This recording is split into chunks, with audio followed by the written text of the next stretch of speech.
Como eu falei para os irmãos, não sabia nem... Vinha no começo com um estudo preparado, mas no fim vou pregar a confiança em Deus, Salmos 31. Passei para outros salmos, mas Deus me colocou no coração agora desse salmo de Davi, para o músico mor, quer dizer, o músico maior, está escrito, né? Então, Salmos, o livro de Salmos, e agradecemos os que visitam.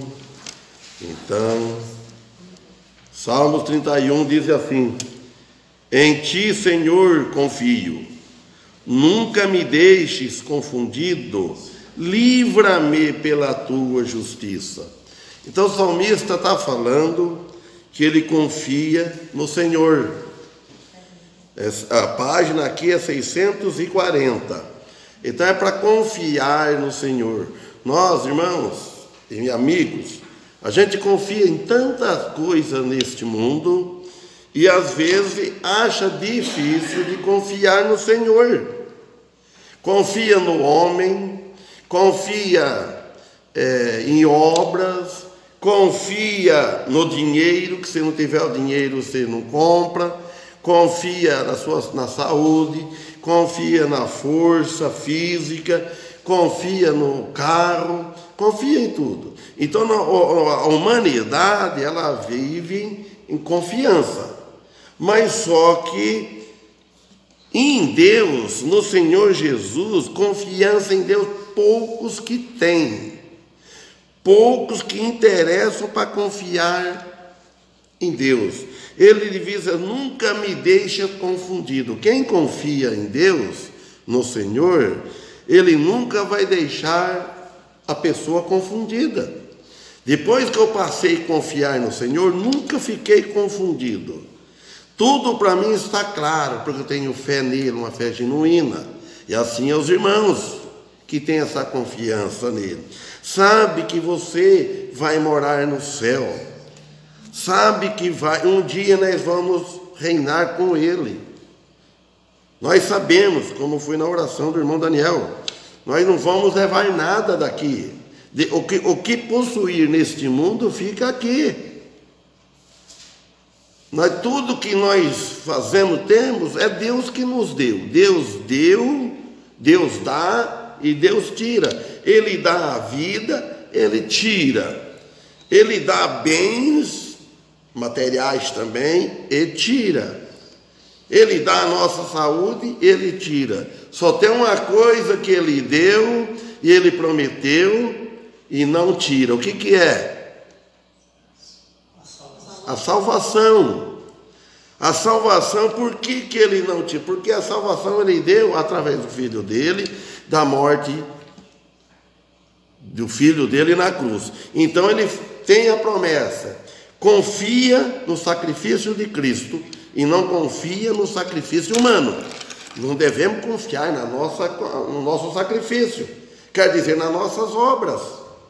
Então é confiar nele. Ele fala: não me deixa confundido. Aí ele diz assim: ó, livra-me pela tua justiça. Ó, é livrar-me pela justiça dele. Não pediu livra pela minha justiça. Se o salmista pedisse assim, ou alguém hoje pedir: ó Senhor, me livra pela minha justiça, nunca, então ele não vai nos livrar. Ele não vai nos livrar porque nós não temos justiça.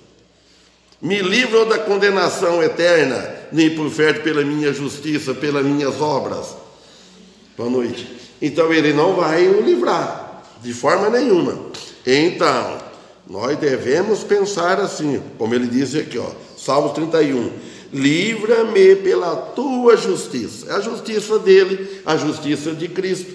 As nossas orações devem ser tudo no nome de Jesus.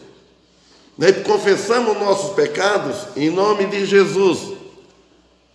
Nós pedimos alguma coisa para Deus em nome de Jesus. Por que ele é o nosso advogado?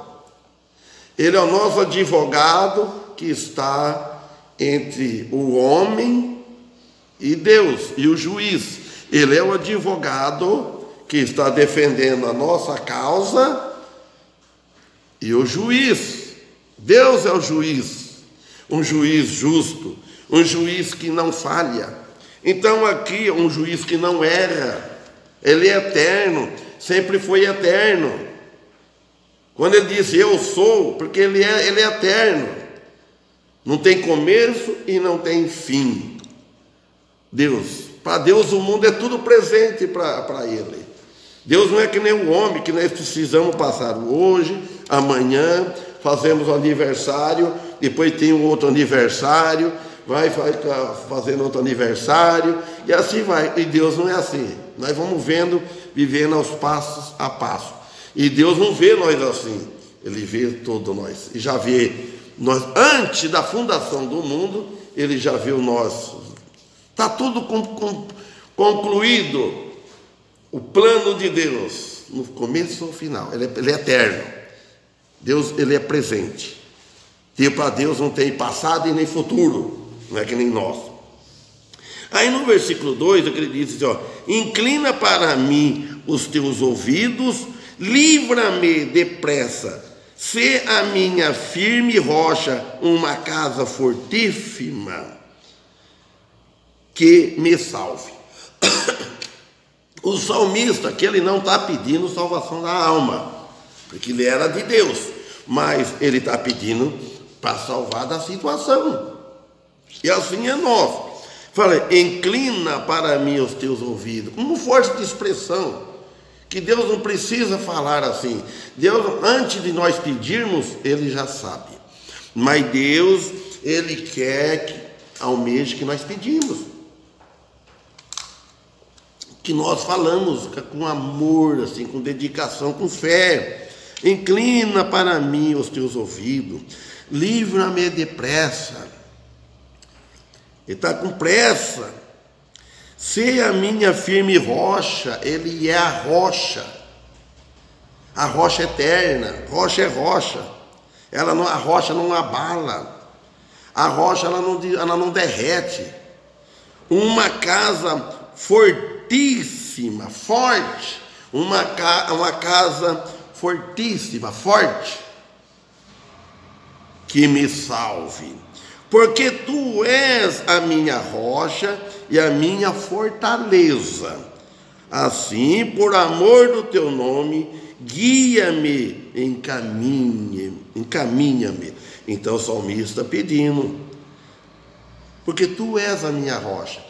Ó, Deus, ele é a rocha do salmista, de todos o povo de Deus, pegando desde de Abel, ou antes de tudo, de Noé, e vem de Abraão, Deus de Abraão, Deus de Isaac, Deus de Jacó, está incluído tudo aí, ó, e está tudo nosso no meio, até o futuro.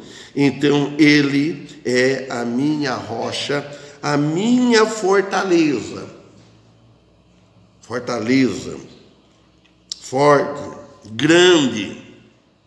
Assim, por amor do teu nome, ele não falou, pediu o amor do teu nome, não é o amor do nosso nome. Guia-me. Então nós pedimos, ele está pedindo guia, e nós também pedimos para Deus guiar os nossos passos, porque nós não sabemos guiar nós mesmos. Nós não sabemos. Se for guiar os nossos passos, nós erramos, nós caímos. Nós vamos, tropeça e está sujeito a cair. Então pede a Ele para não deixar nós cairmos. Ele falou, guia-me, encaminha-me, tira-me da rede que para mim esconderam, pois tu és a minha força. Tira-me da rede, a rede que é onde vai prender. Pessoa pensou que pesca, muito já fez isso, né? Põe a rede aos peixes, cuidado dos peixes, vem vir, prende na rede, pronto. Caiu na rede é peixe, tem o ditado, né? Então ele fala, tira a minha rede, que para mim esconder, ela está escondida, esconderam para me pegar. Então o salmista está levando tudo a Deus, e nós devemos levar a Deus também as coisas de dificuldade, pois tu és a minha força. Olha que declaração, irmão, que nós precisamos fazer para Deus. Ter esse espírito de chamar a Deus de nossa força. Nas tuas mãos encomendo o meu espírito, ele disse. Tu me redimiste, Senhor Deus da verdade. Então ele falou, em tuas mãos encomendo o meu espírito. Então encomendo, está encomendado. Porque tu me redimiste, tu me salvou. Ele nos salvou, então eu encomendo o nosso espírito, a nossa adoração, o nosso pensamento, o nosso amor, o nosso fazer. Então quer dizer que nós estamos vivendo aqui é para Ele. Nós não estamos vivendo para nós. Ninguém vive para si. Ou vive para um, ou vive para o outro. Ou para Deus, ou para o inimigo adversário de Deus. Ele fala, tu me redimiste, Senhor Deus da verdade. Ele falou, Senhor Deus da verdade. Então o cristão deve ter bem um coração bem quebrantado, um coração bem brando, para ele lembrar do Senhor todas as horas, que nas dificuldades, nas horas dos dias, nunca deixar de se lembrar do Senhor, que nós estamos servindo a Deus. Estamos trabalhando, a hora que você estiver trabalhando no lugar que está, lembra, você não está sozinho, tem alguém que te ama. Lembra que tem alguém que morreu por ti. Por exemplo, irmão, o meu amigo, você está trabalhando no lugar, está fazendo um serviço lá no meio do mato, ou está em qualquer lugar, ou na rua, ou na cidade, ou no comércio. Lembre bem, tem alguém que me ama, tem alguém que deu a sua vida para mim. Olha bem que importante, olha para nós, o homem, a alma do homem vale mais que o mundo todo. E o homem não dá valor na alma. Morreu, acabou. O homem só quer as coisas passageiras. Lembra que disse lá em Mateus, Jesus, que a alma vale mais que o mundo todo. Olha o valor monetário que tem no mundo. Quanta gente que tem no mundo, quantos bens materiais, quantos ouro. Que o pessoal corre tanto atrás do ouro, atrás dos bens. E a alma dele deixa de lado, não cuida da alma. Morre, o ouro fica aí, os bens ficam aí, as casas ficam aí, ouro. Isso não é brincadeira. Depois que morrer, aí ele vai lembrar bem, poxa vida, eu vivi tudo em vão. Ai, que lugar que ele foi cair, como está lá, rico lá. Quando a pessoa é condenada, depois, o que valeu? Deixar. Eu pego olhar para os amigos passados, olho para a minha família, os meus avós.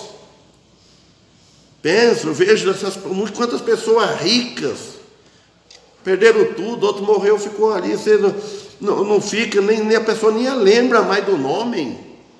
Eclesiastes que fala que dá um nome nas terras, dá um nome para ficar, para poder não perder o nome da família. E é verdade isso. Dá os nomes para ver se mantém o nome. O sítio é que a nossa foi posto o nome da família. Já não é mais de família nenhuma, já não tem mais nada. Morreu, morre. Agora a alma não. A alma, então ele falou, Senhor, tu redimiste, Senhor, pela tua verdade. Então nós devemos, aquele que não tem Jesus, procura ter Ele. E depois procurar viver para Ele. Procura. Aonde está? Lembra-se.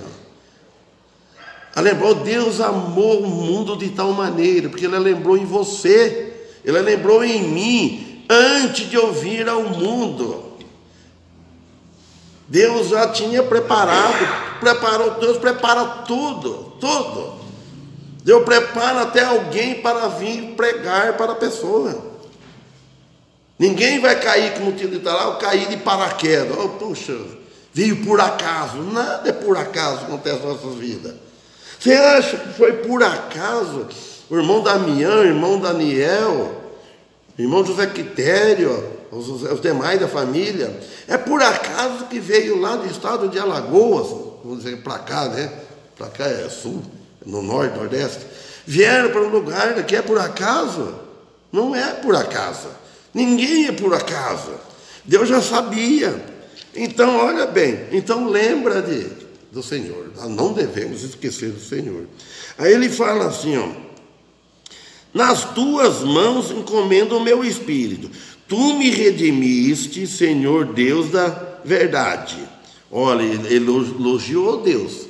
Ele reconheceu, ele louvou: se redimiste, Senhor Deus da verdade. Odeio aqueles que se entregam a vaidades enganosas. Eu, porém, confio no Senhor. Ele falou: odeio aqueles. Então, olha, irmãos, aprendemos com o salmista: odeio aqueles que se entregam a vaidades enganosas. Então, nós devemos odiar aqueles que se entregam à vaidade. Não vamos amar. Nós não vamos cooperar com ele. Odiar aquilo que ele estava entregando. Ó. Odeio aqueles que se entregam à vaidade enganosa. Eu, porém, confio no Senhor. Ele falou: não estou preocupado. Se você quer viver na vaidade, se você quer viver no engano, eu odeio. Mas não, eu confio no Senhor. E eu me alegrarei e regozijarei na tua benignidade, pois consideraste a minha aflição, conheceste a minha alma nas angústias. Então ele falou: eu me alegrarei e regozijarei. Alegrar e regozijarei. Você sabe o que é regozijarei? Fala lá, aqui que vê, olha aqui no 33, ó: regozijai-vos no Senhor, vós justo, pois aos retos convém o louvor. Note bem, ele falou: regozijai-vos no Senhor, aqui no 33, eu lembrei agora. Regozijai-vos. Gozar é uma coisa, você goza uma vez. Eu comi uma comida deliciosa, eu gozei, eu tive prazer. Eu gozei no Senhor. Não, quer dizer repetição, quer dizer você goza, eu vou regozijar, é continuamente regozijando no Senhor. Um regozijo continuamente, ó. Regozijai-vos no Senhor, vós justos, vós cristãos, vós povos dele. Regozijai-vos sempre. Não é você vem no culto, eu regozijei hoje, agora, gozei, e amanhã não. Vou regozijai-vos sempre. Este é o lugar, este é o Senhor, o Deus que eu sirvo, sempre regozijando. Então ele disse aqui, ó: eu me alegrarei e regozijarei na tua benignidade. Ele alegrou e regozijarei. Então vai regozijando, sempre lembrando no Senhor, todos os dias, todo momento, regozijando na tua benignidade, não na nossa benignidade. Nós não temos benignidade nenhuma para nós se alegrar. A nossa alegria aqui é passageira. Às vezes você está alegre hoje, amanhã você está triste. Às vezes está alegre agora na vida espiritual com Deus, é sempre alegre. Você pode estar triste, irmãos. Se isso acontece comigo, deve acontecer com qualquer um dos irmãos. Você pode estar meio triste, com as coisas difíceis, de alguma coisa que contraria, porque nós temos muitas contrariedade, ou da igreja, ou na família, e assim. Mas quando você lembra no Senhor, você muda, você pensa em Ele. Irmão, nós devemos lembrar, pensar bem, que Deus, Ele é Deus. Nós somos uma igreja de Cristo, a lembrar que quem fundou a igreja, o fundador é Cristo. A igreja não é fundada por humano, senão ela tinha acabado, ela acaba. Então nós devemos assim, cada vez assim, estar com o nosso espírito de amor radiante para com os irmãos. Não deve na igreja ter um irmão aborrecido sentido com o outro. Não deve, isso não é espírito do Espírito de Cristo. Porque procura, eu peço, irmão, desculpa, nós fazemos parte do mesmo corpo, olha, me perdoa ou desculpa, vamos estar unidos. Porque a igreja é o corpo, nós somos o corpo do Senhor. Então, por isso, regozijarei na tua benignidade. Então, se nós regozijamos na benignidade do Senhor, então nós estamos todos unidos. Ninguém pode ter, se fica com um sentimento, mas tira, lembra da benignidade de Deus. O que Jesus, ele morreu para a igreja. Foi pela igreja que ele morreu. Então nós somos a igreja de Cristo, o corpo de Cristo. Então por isso que ele diz, pois consideraste a minha aflição. Um dia ele pensou na nossa aflição. Um dia Deus, na eternidade passada, ele já pensou na nossa aflição, daqui a condenação que o homem procurou. Então ele resolveu o problema número 1 da vida humana, que é a condenação eterna, que Deus já deixou isso. Quem não crê em Jesus, morreu sem Cristo, está condenado. Não tem volta. Não tem, caiu lá, não tem volta. Lá é uma prisão perpétua. Lá é aí que é a pena de morte. Jesus, ele sofreu a pena máxima do pecado. A pena de morte caiu em Cristo. Ele pagou ela. Mas só que o ser humano, o pecador, deve pensar bem. Eu vou aceitar esse pagamento que ele fez. Ele pagou lá na cruz do Calvário. Ele derramou sangue inocente, sem ter um pecado. Jesus foi inteiramente igual a nós, o ser humano. Só tem uma coisa, ele não tinha pecado. Jesus não pecou. Jesus, filho de Deus, Deus homem. Então, por isso que nós vemos aqui, ele conheceu a minha alma, conheceste, passado, conheceste a minha alma nas angústias, e não me entregaste nas mãos do inimigo. Puseste os meus pés no lugar espaçoso. Então, quando você aceitou Jesus, nós vamos falar assim, ele não me entregaste nas mãos do inimigo. O salmista falando. E nós falando assim também. Nós não tomamos, ele não entregou nós na mão do inimigo. Porque aquele que não aceita Jesus está na mão do inimigo. Está debaixo das guardas do inimigo. Desde antes da fundação do mundo, a pessoa não aceita. Então aí ele fala assim, puseste os meus pés no lugar espaçoso, o lugar eterno. A nossa morada ela é eterna. Aí ele fala no versículo 9: tem misericórdia de mim, ó Senhor, porque estou angustiado. Consumidos estão de tristeza os meus olhos, a minha alma e o meu ventre. O salmista, quando ele escreveu isso, porque ele estava numa aflição, ele tinha pecado, o homem segundo o coração de Deus, um homem temente a Deus, caiu na tentação de desobedecer a Deus. Ele falou, aí ele clama, tem misericórdia de mim. Não tem pecado que Deus não perdoa. Não existe. O único pecado que ele não perdoa, vocês sabem qual que é. Quem responde? Tem um pecado que ele não perdoa.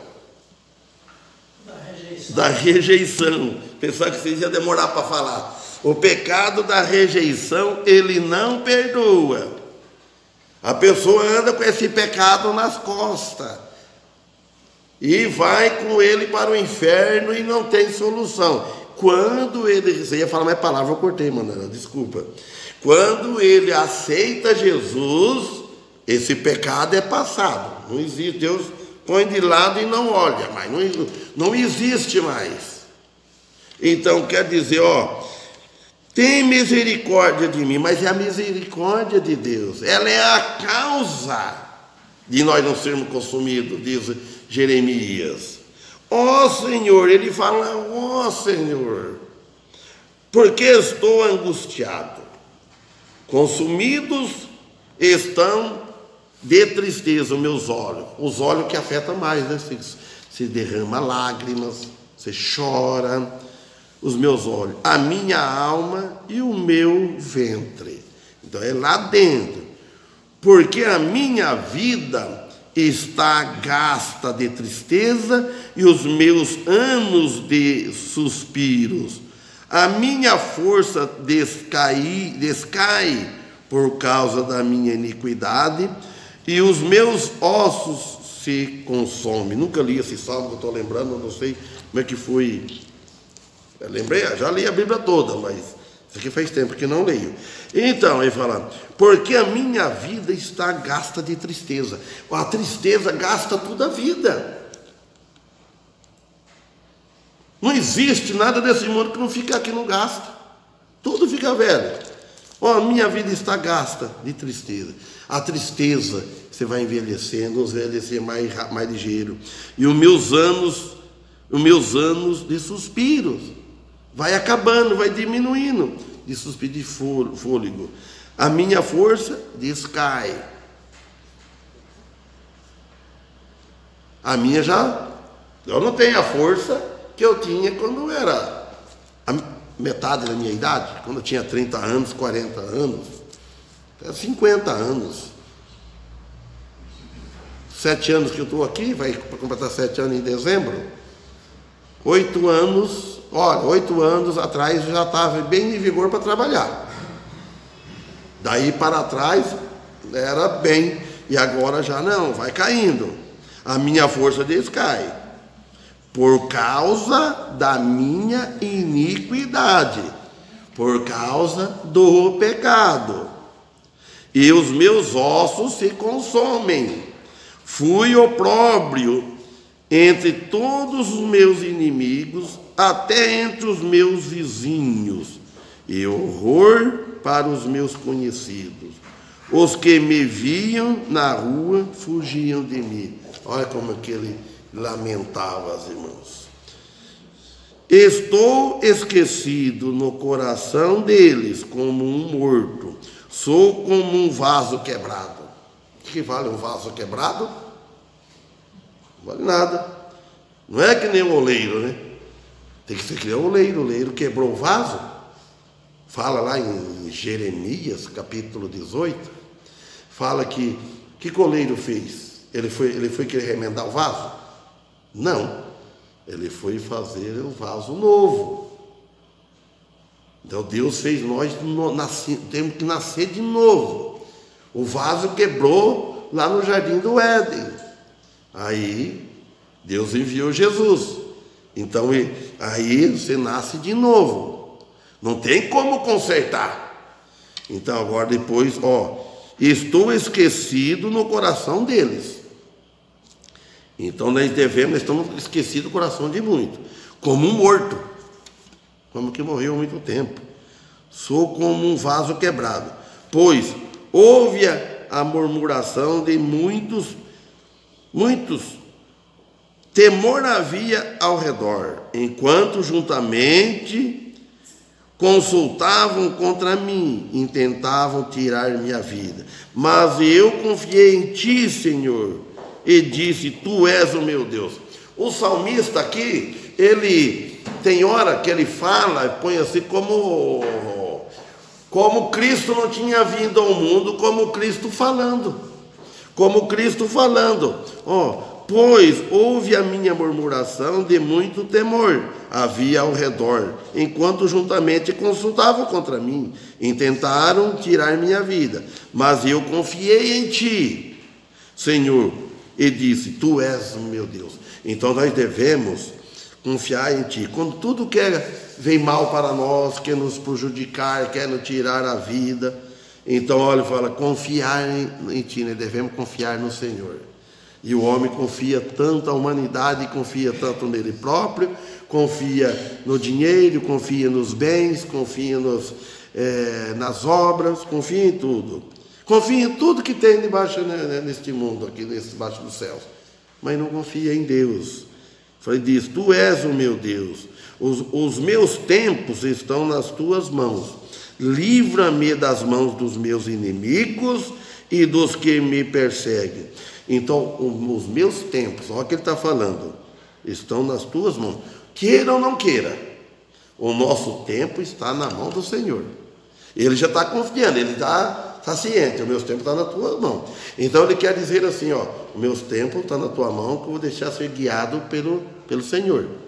Agora, o nosso tempo está na mão do Senhor. Queira ou não queira, é Ele que controla o tempo nas nossas vidas. Ele deixa ir até onde Ele quer. Até o ímpio vai até onde Ele permite. Se Ele não permitir, não vai mais para frente. Então, livra-me das mãos dos meus inimigos e dos que me perseguem. Faze resplandecer o teu rosto sobre o teu servo. Salva-me por tua misericórdia. Faz resplandecer o teu rosto sobre o teu servo. Então ele está pedindo, faz resplandecer o teu rosto, que vê na nós que nós somos filhos de Deus. Nós não parece com nossa família? Não fala, para a cara do seu pai. Fala, irmão Daniel, gesto do pai dele. Irmão Daniel não fala porque eu não conheço o pai dele. Entendeu? Os demais. Então, quer dizer que cada um, faz resplandecer o teu rosto sobre o teu servo.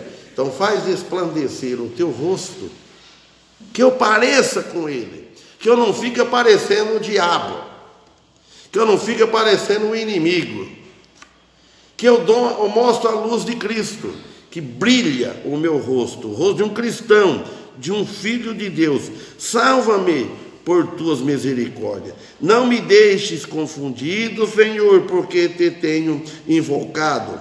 Deixa confundidos os ímpios e emudeçam na sepultura.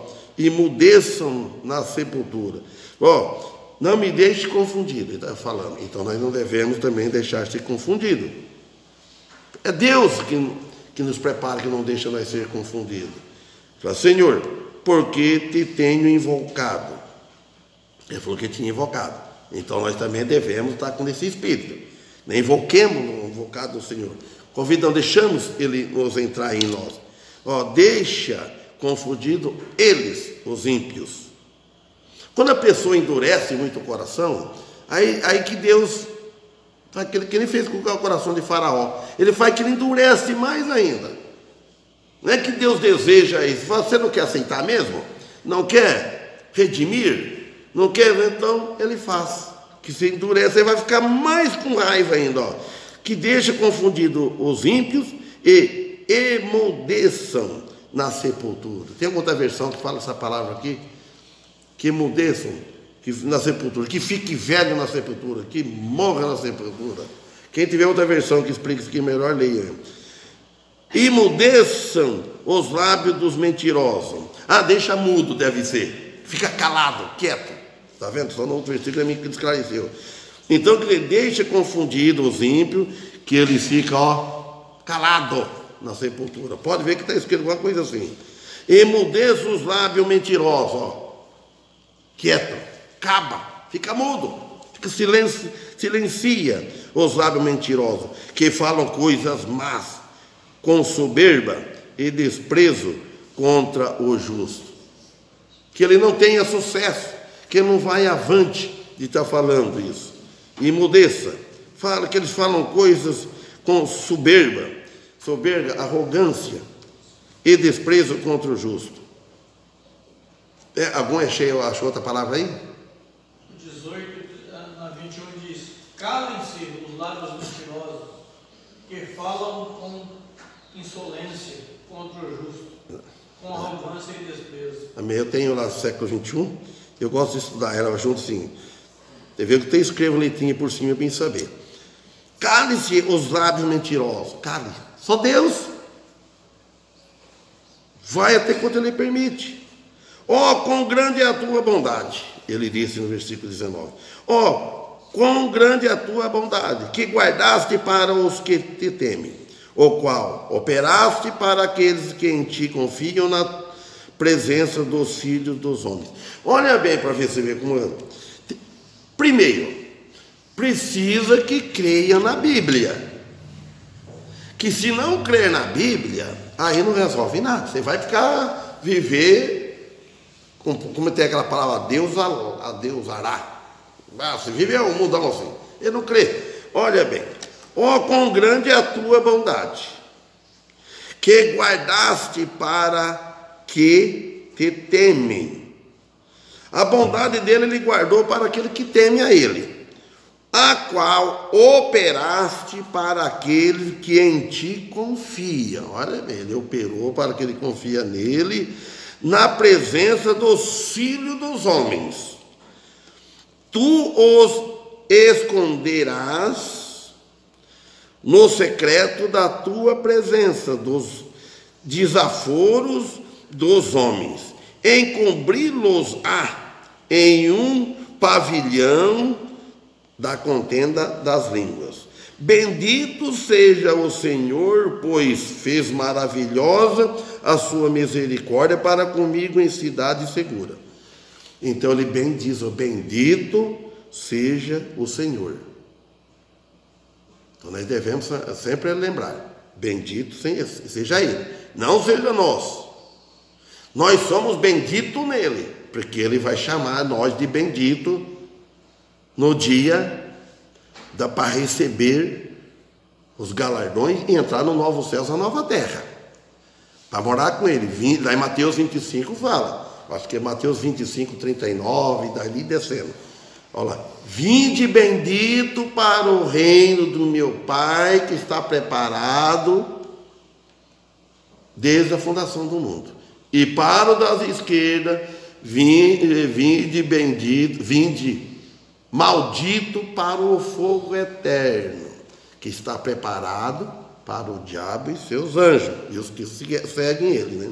Então, bendito seja o Senhor, pois fez maravilha a sua misericórdia para comigo em cidade segura. Pois eu dizia na minha pressa, estou cortado diante dos teus olhos. Não obstante, tu ouviste a voz das minhas súplicas, enquanto eu a ti clamei. Então ele falou, pois eu dizia na minha pressa. Pressa quer dizer que nas minhas orações, no pedido que ele estava fazendo, estou cortado diante dos teus olhos. Ele humilhou tanto, ele via que não tinha. Então você vê que Deus deixa a pessoa começar em pecado, ele sim, então está cortado. Se a pessoa ficar muito em pecado, distanciar muito da presença de Deus, Deus corta ele, parece que as bênçãos, aí ele vai sentir o que Deus está deixando ele. Então, o 23, amai ao Senhor vós todos que sois seus santos, porque o Senhor guarda os fiéis e retribui com abundância ao que usa de soberba. Olha bem, não me esquece, amai ao Senhor vós todos que sois santos, a vocês que são cristãos. Amai o Senhor, se nem amamos, deve procurar amar mais, porque o Senhor guarda os fiéis eternamente, porque o Senhor guarda os fiéis e retribui com abundância, ao que usa de soberba, o que usa de orgulho, que não usam, convive com humildade. Em vez de ser humilde, ele vai ser arrogância. Então ele vai retribuir com abundância, de acordo com a pessoa usa. 24. Esforçai-vos, e ele fortalecerá o vosso coração, vós todos que esperai no Senhor. Então ele disse, esforçai-vos. Então é para nós esforçar um pouco. Esforços. Não é coisa esperar assim, dá tudo certo. O vento está correndo. do meu lado, então vamos que vamos. Não, esforço. Se nós não fazermos um pouco de esforço, nós não saímos do lugar, nós não saímos das nossas casas para poder vir servir ao Senhor aqui neste local, em lugar nenhum. Então ele fala, esforçai-vos, e ele fortalecerá. Confia nele, ele vai fortalecer o vosso coração. Mas não é esse coração aqui que bomba, não. É o coração da alma. Busca os cultos. Procura os cultos, prepara antes tudo. Seria bom que os irmãos também nós pegassem os hinos. Ainda é melhor antes chegar tarde que não chegar nunca, né? Antes tarde que nunca, é bom assim. Mas no outro ponto, é bom chegar antes, ter conversa antes e tal. Chegar, então, fortalece o coração, há aquela comunhão com os irmãos. Ó, vós todos que esperai no Senhor, nós esperamos no Senhor. Nós estamos aqui, chegando aqui, acabamos, vamos embora, cada um está para a sua casa, mas está todo esperando no Senhor. A esperança é nele, não estamos esperando em homem, em promessa de homens. Não, cada um, né, vivendo para si e Deus assim para todos, assim, que aquela confiança está tudo interlinhado com o Senhor. Saber que no lugar que está não está sozinho, quem ele está olhando, ele sabe o que está fazendo. Cada um vai prestar conta diante de Deus, quando fala lá em Romanos, ou Coríntios, não estou lembrado agora. Cada um tem um tribunal, vai encontrar com Cristo, vai acertar o seu de conta, que tem feito bem ou mal. Porque o cristão, a pessoa cristã só faz bem. Se ele fazer bem, ele vai receber galardão. Se ele fazer mal, ele não vai receber galardão, pelo contrário, ele vai receber correção. Até nesta vida aqui já é isso assim. Então nós conversamos, começando no versículo 1, vamos parar ali. Em ti, Senhor, confio, nunca me deixes confundido. Livra-me pela tua justiça. Então vamos com isso, irmãos. Vamos para que ele livra pela justiça dele, não pela minha justiça. Porque se ele for me livrar pela minha justiça, então é condenação, é prejuízo, é castigo. Pedimos pela justiça, que a justiça de Deus é perfeita, a nossa justiça é falha. Se nós formos a julgar alguém, nós julgar um irmão, julgar outro irmão, então ele vai pela justiça dele. E não, a nossa justiça é falha, nós erramos, nós não pensamos bem, nós julgamos antes da hora. Nós não devemos julgar, a palavra que julga, será pregada é ela, é a palavra que julga, não é nós. Deixa com Deus. Nós devemos, se nós for vingar, tomar alguma coisa, nós tiramos o lugar de Deus. Nós não devemos passar na frente de Deus. Deixa tudo na mão de Deus. Amém? Amém. E que tenha uma boa noite, uma boa semana de trabalho, que possamos estar aqui quarta-feira, se Deus permitir.